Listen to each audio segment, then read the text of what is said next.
តែមិនអាចជួបគ្នារឹងព្យាយាមយ៉ាងណាក៏នៅតែបានរវាងយើងបានត្រឹមជាសង្សារយ៉ាងណាក៏មិនលើសពីនេះដែរទោះជាយើងចង់ជួបចង់ថែចង់ក្បែរ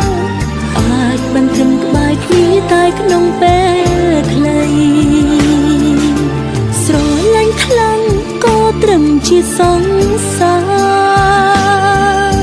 សិទ្ធរៀបការបានទៅអ្នកដទៃស្រឡាញ់គ្នាចុងក្រោយសល់ត្រឹមអាឡ័យគ្មានថ្ងៃអូនបានធ្វើប្រពន្ធបងទេ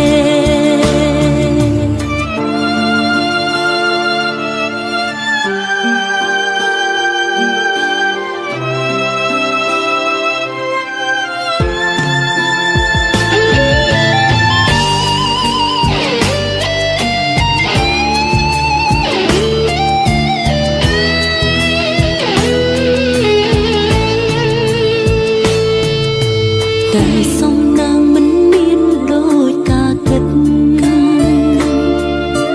ការពិតខ្លះកើតឡើងដូចរឿងប្រឌិត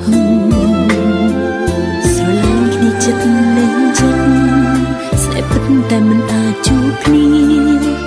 រឹងព្យាយាមយ៉ាងណាក៏នៅតែបានរវាងយើងបានត្រឹមជាសង្សារយ៉ាងណាក៏មិនលើសពីនេះដែរទោះជាយើងចង់ជួបចង់ថែចង់ក្បែរអាចបានត្រឹមក្បែរគ្នាតែក្នុងពេលខ្លី